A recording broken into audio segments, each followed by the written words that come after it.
Alright, what is going on, guys? I'm back with another video. This time it's going to be a bit different. The last couple videos have been obviously reviewing Barbie and Oppenheimer, the two latest movies to come out. But now I want to talk about Barbenheimer and what that did for the whole movie industry and the time we're in. Because obviously right now there's a lot of crazy stuff going on with like the whole strikes going on, the writers going on strike and all that. And some of the actors too. Obviously that's a bunch of crazy stuff that's happening. But I just wanted to talk about Barbenheimer, and just talk about both of the movies and like kind of like just the crazy impact that it really had. I mean, it brought a lot of people out to the movie theaters, and yeah, overall, I'd say it was a net positive for the whole movie business, and I love that because I love movies. They've always been a passion of mine. I've always loved watching movies. You know what I mean? It's great. So yeah, I want to talk about that, and talking about that, I wanted to start off with Oppenheimer and just talk about how that was how we needed Oppenheimer in the times that we're in, especially right now with like all these shitty like superhero movies with terrible CGI.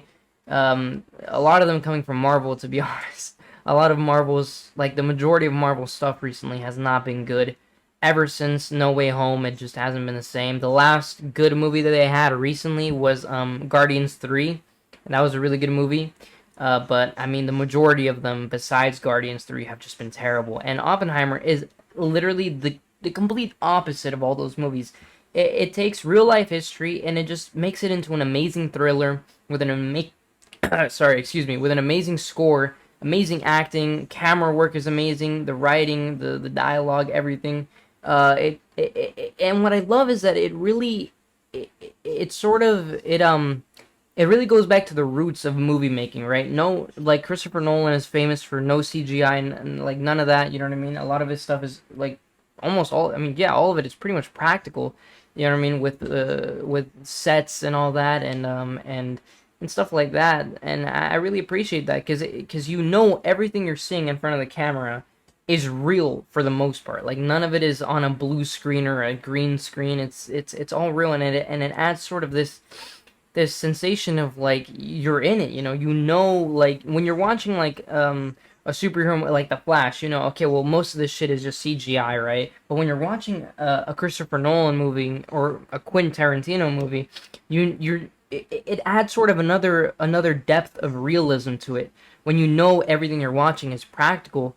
And so it's amazing, and not a lot of people do that nowadays, and I can understand why. It also depends on the type of movie you're creating, but Christopher Nolan really proved that you can make an amazing movie without having to rely on modern day CGI and stuff like that. Not that, and once again, I also want to say, not that I'm shitting on that, not that I'm saying it's bad. When it's used correctly, it can look great, right? But at the same time, you got to respect the fact that Christopher Nolan is creating a movie. Like, for instance, when he created the Batman trilogy, I mean, once again, a lot of it was all practical. Like that scene when the Joker blows up the hospital. That was a real explosion. You know what I mean? That was badass. That was great. And yeah, I mean, and going back on Oppenheimer, I went a bit off topic there, but going back onto Oppenheimer, there's just the storytelling is so great, and I love the non-linear storytelling because that's another thing that a lot of directors and a lot of storytellers nowadays don't do, is that they follow very linear patterns. And this sort of stemmed from what Christopher Nolan says, that a lot of this stems from like ever since the TV and like TV shows came out, they all follow very linear patterns. And once again, the same thing with the CGI. Like, I don't want to shit on that. I don't want to say that's a bad. Like, if there's nothing wrong with taking a linear story. You know what I mean? It's very simple and it's basic, you know what I mean? And there's nothing wrong with the basics. If you want to stick to the basics, that's fine. But at the same time, if you want to make something complex and intriguing and mysterious and something that keeps you on your toes when you're watching, I mean, non-linear storytelling is some of the best. And Christopher Nolan is one of the best at doing it. It flows in and out so seamlessly, and I love it. And yeah, I mean, Oppenheimer is great. The suspense, it takes on. It's an amazing thriller. At times, it feels like a horror movie. And that scene when they do the first atomic test, it's amazing. I mean, the violins and like the build up and the tension. Sorry, excuse me.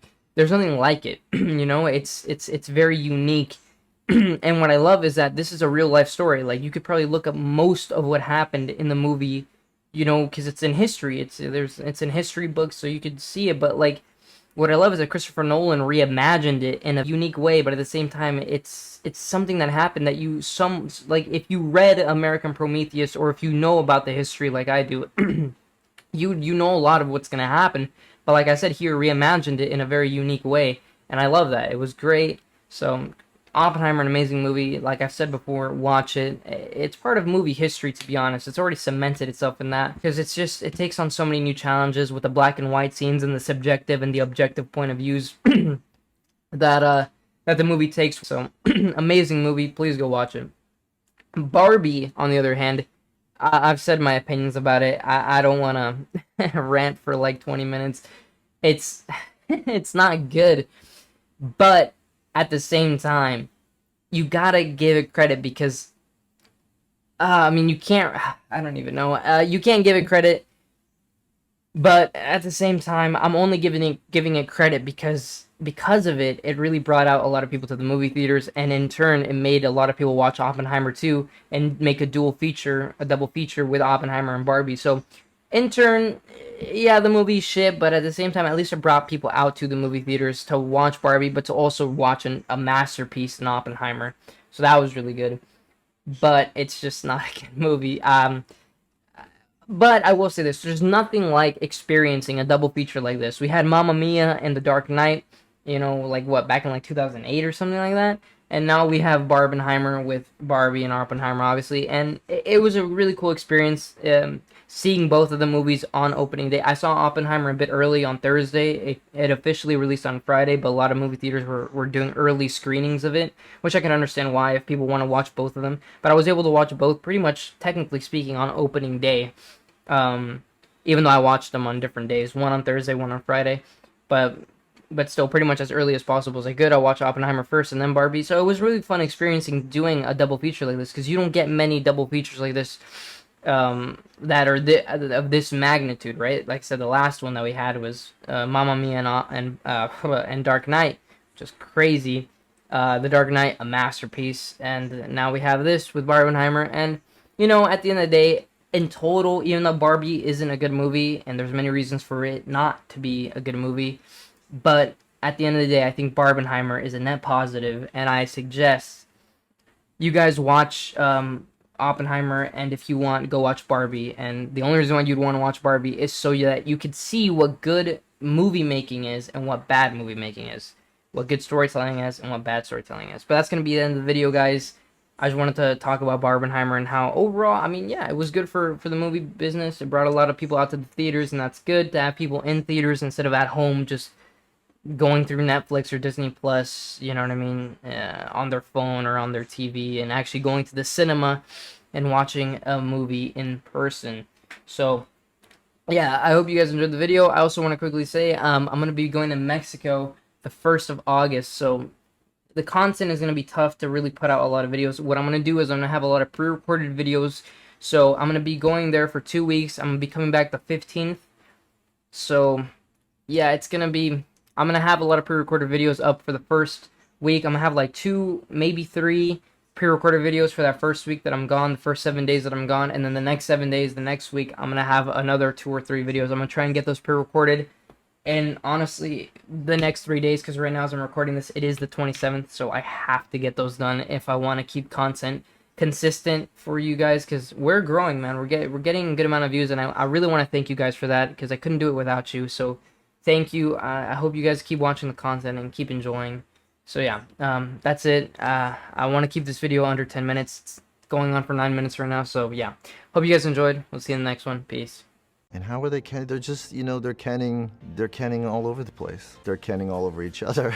They're canning everywhere. And they're canning so hard that they're going to can themselves blind if they don't stop canning.